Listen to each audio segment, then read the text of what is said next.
he must have done something. He ended up losing his job, and he also lost his health.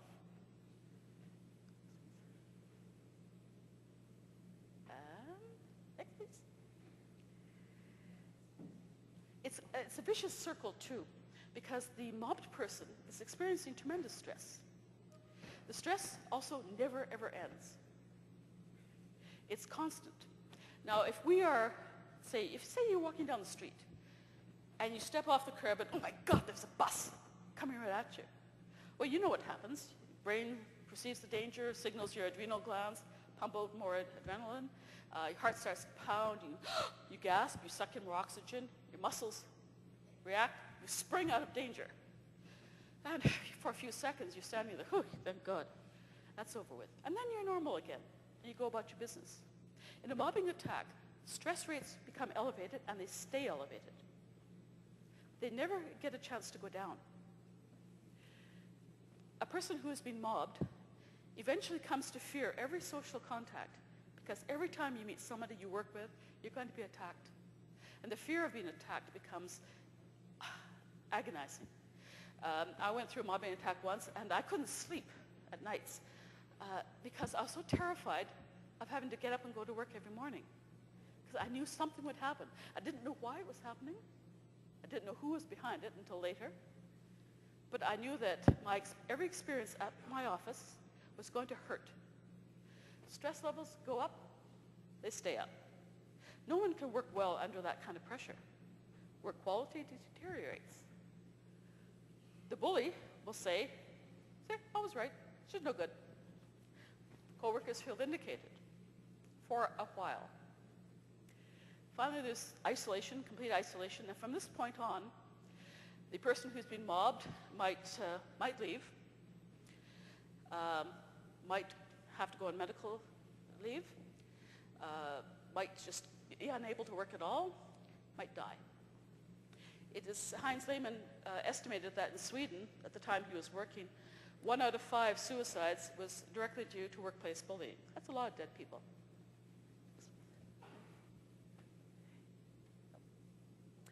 And yes, the family is the most important unit for helping you through a mobbing attack.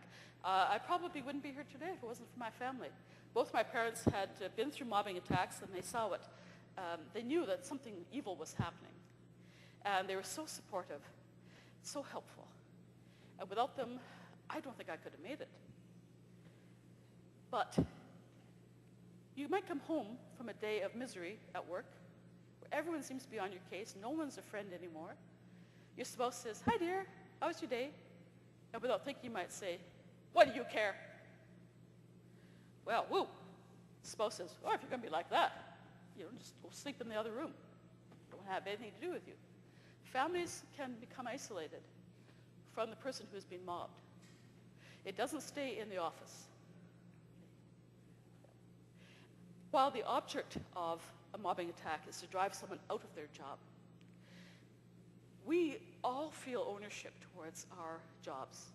And when you're good at it, when you're competent, you love your work. You people are all, what's the word, it begins with V, not volunteers. It's a vocation. It's something you love to do. You feel in your heart and soul you want and need to do. In a situation where you are good at your job and you have been admired for it, and it's important to you, you're going to cling to it. People will hold on to the job. It becomes the rock that they're holding on to. They're like a swimmer who's drowning, just holding on to that rock, which means that the attack will intensify. It will get worse and worse.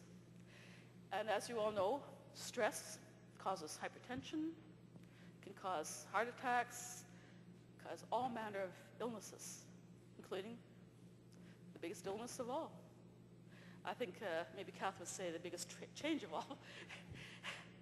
But death is certainly a possible result of a mobbing attack.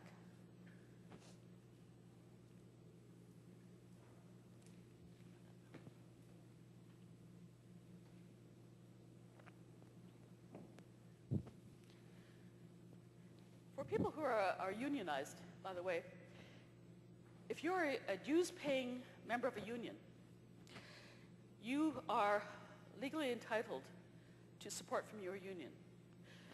Sometimes unions can't, or maybe won't. Unions can be afflicted by bullies too, give the support that they should. Sometimes you might even have to sue your union if you don't get that support. But as long as you're a dues-paying member, you are legally entitled to help.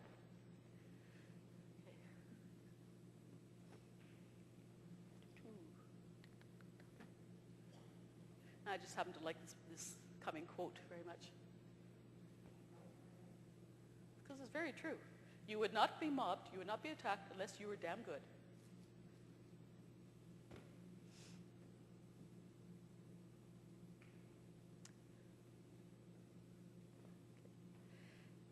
I put this up because, as I said earlier, everyone in one way or another has been involved in a mobbing attack. People who are good people, moral people, kind people, can be sucked into this vortex without realizing what's happening to them. It simply becomes almost natural. You feel you're helping your group, you're protecting your friends.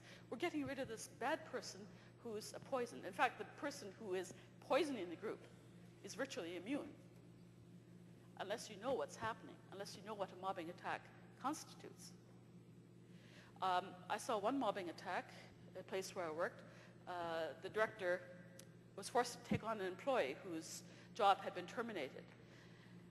And she went to her management group and she said, I want this woman out of here. And the managers, who were both terrified of her and eager to please, told their staffs. And that woman's life was absolute hell.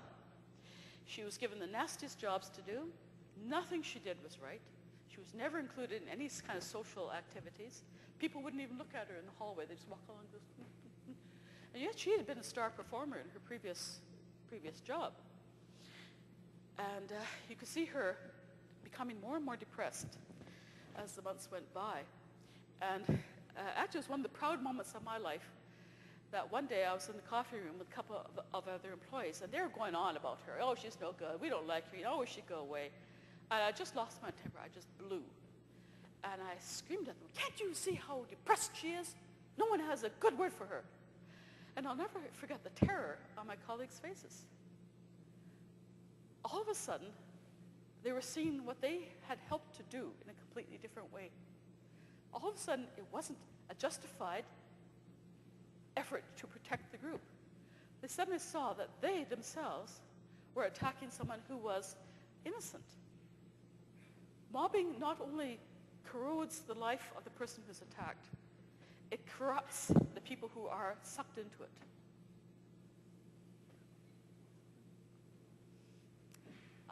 Post-traumatic stress disorder.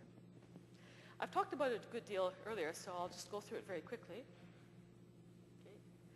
It affects anxiety and memory, lasts at least 6 months. Severe stress is the cause. And this Hans Selye is a Canadian who first really studied stress as a biological reaction. And I've already sort of quickly gone over the 3 stages. The alarm, the bus. Resistance, where your body prepares. And exhaustion, where the body can do no more. You've been drained. You cannot respond to stress any further. Physical effects of continuous stress. High blood pressure, chronic fatigue, reduced immunity. Some other problems would be some forms of diabetes, fibromyalgia. Let's see. I have it all in my notes. There are quite a few that you will see, and if you want a copy of the notes, by the way, which would include the full list, I have a sign-up sheet outside on the table. Psychological effects. I had that bursts of intense anger. I said I'm a good-natured person, and I am. But one day when I was being bullied by a particularly nasty manager, I got back to my office after a meeting. I sat there. Suddenly, I just couldn't take it anymore. I picked up a stapler and I fired it across my office, right into an awarded one, which didn't survive. But that made me realize something was terribly wrong. That was so untypical of me. And so I ended up going to my doctor and starting the process of getting help for this situation. And I ended up leaving that job because I realized after working with my doctor for a while that if I stayed there, it was going to get worse. It was going to get much worse, in fact. And I was able to get a better job. I kept in touch with people who continued working there. And the bully eventually did get a comeuppance. She got demoted, moved to another job. But effectively, she got away with everything she'd done. And this is something you will find in organizations. Managers will stick together. If an employee complains about being bullied by anybody in the unit, it could be another employee, it can be a manager, a supervisor. Managers are responsible for hiring staff. And if they've hired a bully, the manager will feel that he or she is really the one who's under attack because of the complaint. Their ability to select staff is being criticized. In fact, if a bully is hired and starts interfering with the operation of a unit, it's really the manager who is under attack. The bully will destroy, sabotage, undermine the ability of the unit to produce. The manager will be held responsible. I described earlier how bullies like to move up. They crave power. They want power more than anything. Whether they're people who've learned to bully because of their life experiences, or people who are bullying because they have a pathological disorder. They want to move up. They want power. And one way to get rid of a manager is to destroy the unit's productivity. Bullying is not always like manager, supervisor, employee. It can be manager, manager, supervisor, supervisor, employee, employee, employee, supervisor, employee, manager. It can happen anywhere to anyone. If a manager has, however, followed standard hiring practices, checked references, and hires a sociopath, that manager has been fooled by an expert. And managers, I hope, will come to realize this more and more, that they can be fooled. Bullies will lie. They're expert liars. The first time I was bullied, I was about 24 years old. My first big important job, and I was really keen to prove myself. A new supervisor was hired, and this woman came through in her job interview. She was dynamic, keen, professional. Oh my God, she blew the socks off the managers who were responsible for the hiring. They were so impressed, they hired her without checking her references. Yes. A couple of years later, too late for it to do me any good, I found out that she'd been fired from her previous job. The job before that, she hadn't been involved in criminal activity, but her incompetence had made it possible for someone to embezzle money. She claimed to have a degree from a university that didn't even have that program at the time she'd graduated, and on, but they hadn't checked her references. They'd gone by their gut instinct. The moment she got the job, she dropped that persona. She didn't have to act anymore. And she got down to the serious business of getting power and using it.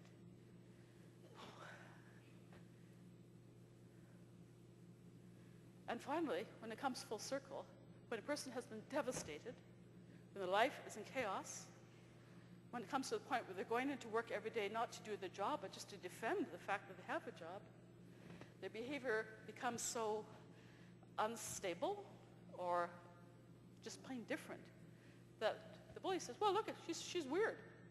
She's crazy. I knew it all along. That person is now totally isolated. Good.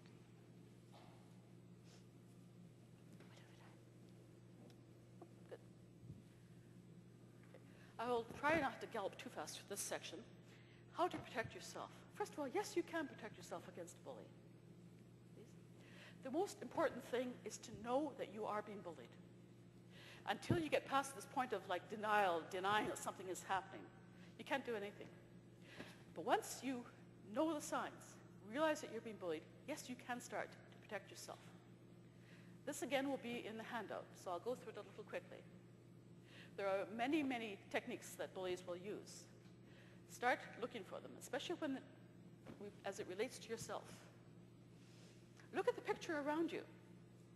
If you possibly can, try to come up with some hard numbers of how the bully's behavior is affecting the bottom line of your unit or your organization. Grievances, time lost to sick leave, mismanagement of money. It's been my experience that sociopaths in particular cannot manage money. It just goes through their fingers. It seems to be part of their sense of entitlement. It's supposed to be there. Plenty more. That. Now, start building a case history. Why is this important? Well, it will come down at some point to you versus the bully. If you write a case history, which, by the way, never let the bully know you're doing this, because you can be sure that your purse, your locker, your workstation will be searched. I used to carry a little notepad with me, and anytime I was subjected to some abusive comments, I would find a moment to nip into the washroom and just write it down. What happened, what was said, what witnesses were there. I was building a case history that showed the pattern of behavior of this person. And remember, I said earlier that bullying is a pattern of behavior. You need to identify that pattern. When you come to sit down, say, with a union or an arbitrator, you and the bully would say, oh, you made it up. She just created that. She wrote that down. In which case you say, prove it. You have a case history. If the bully says it's false, it's faked, the onus is not on you to prove it. The onus is on the bully to prove the assertion that you faked it. Okay. Set boundaries in your life, particularly with sociopathic bullies. They will try to get total control over your life. That first time I was bullied, that woman tried to decide what clubs I would belong to, what my activities would be, what clothes I would wear. She wanted me to sign over my paycheck so she could give me an allowance because I was a child, you know, I needed to be managed. Oh, it went on and on and on. She tried to get into my life. They will send emails at weird hours. I knew one guy used to send emails and phone calls at 4 in the morning. His act was that he was a dedicated employee. He was a ministerial aide. And he was there at 4 in the morning working for the good of the people of Canada. In reality, he was just phoning people to screw them up, to make them feel off balance, to get them arriving at the office in a state of fatigue. That was his real motive. It's really hard sometimes to not accept emails and phone calls after hours.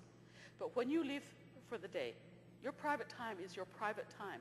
Unless you have agreed to work overtime, then once you leave the workplace, you are a private citizen. Do speak out, by the way. You can do so politely, but you have to be persistent. For example, if someone shouts at you, say, I don't like to be shouted at, don't talk to me like that. If someone uses offensive language, you say, I don't like the offensive language, don't talk to me like that, and add it to your case history. Communicate, yes. Silence. Bullies absolutely adore silence. The silence of those isolated people, each one in his or her own little painful cocoon. You have to be discreet, because bullies will definitely co-opt other employees who are frightened for their jobs and get them to spy on you. I've had this happen to me. But I had plenty of friends outside the office that I talked to. And I always made a point of keeping my communications going. Even when I was in awful pain, I'd call my mom, I'd call a friend, I'd make an appointment to go out to a movie. Keep the social contacts going. And mind your health.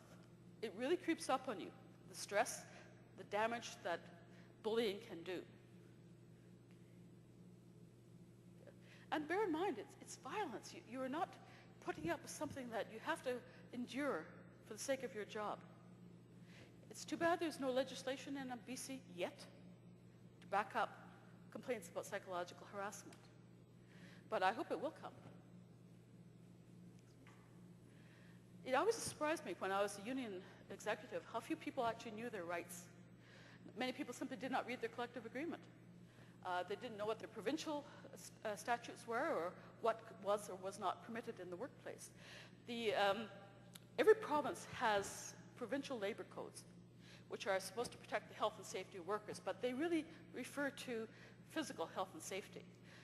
In BC, you've got the Work Safe BC program, and I urge you to read up on it and see what it can do for you. And of course, policies where you work. And the big one, look for another job. You should not immediately run away from your job, especially as it's important to you, and you've earned it. Damn it, you're good at it. Why should you have to give up your job because of this horrible jerk? But keep that door open. Keep open the possibility that if you have to, you will go.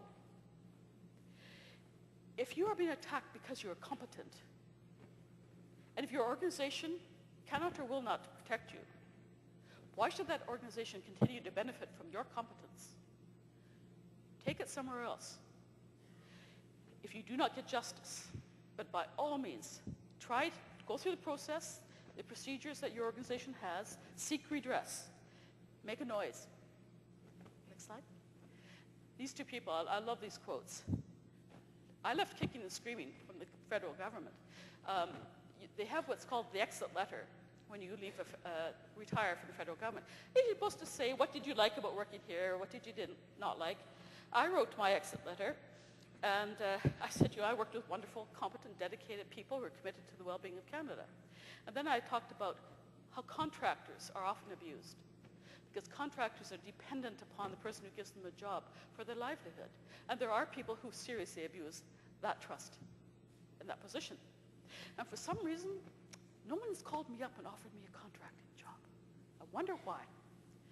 Anyhow, I left kicking and screaming because I thought that was one of the most important things that had to be said, that this way these people are treated is bullying, and they have almost no defense. Okay. So yes, if you choose to resist, you will have a long fight. It'll be a tough fight.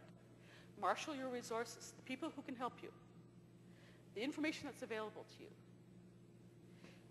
Keep in mind the fact that you were targeted because you are good. A bully wants something from you. A bully wants your total abject humiliation and defeat, especially a sociopathic bully. If you let them get away with that, let them grind you down, and put up with it, they win. If you fight back, even if you have to leave your job, you win. If you fight back, it's quite possible that you might actually win, and the bully will get his or her comeuppance. I've seen that happen enough times to know that it can be done. Okay. But leave knowing that you're good. If you've been bullied, you're good. And you don't have to put up with it. And the more people who fight back, the less need there will be for people to have to fight back. I'd like to thank you so much for letting me speak to you today. This is a topic that's absolutely dear to my heart, and I'm glad to share it with you. I wish you the best. I know you're in a difficult profession where people often do get bullied, but I have very great confidence that through people like you, this world is going to be a better place. Thank you.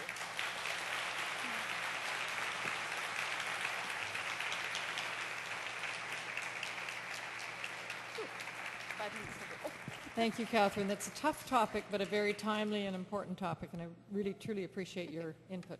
Got a little gift for you, but thank you. Thank you very much.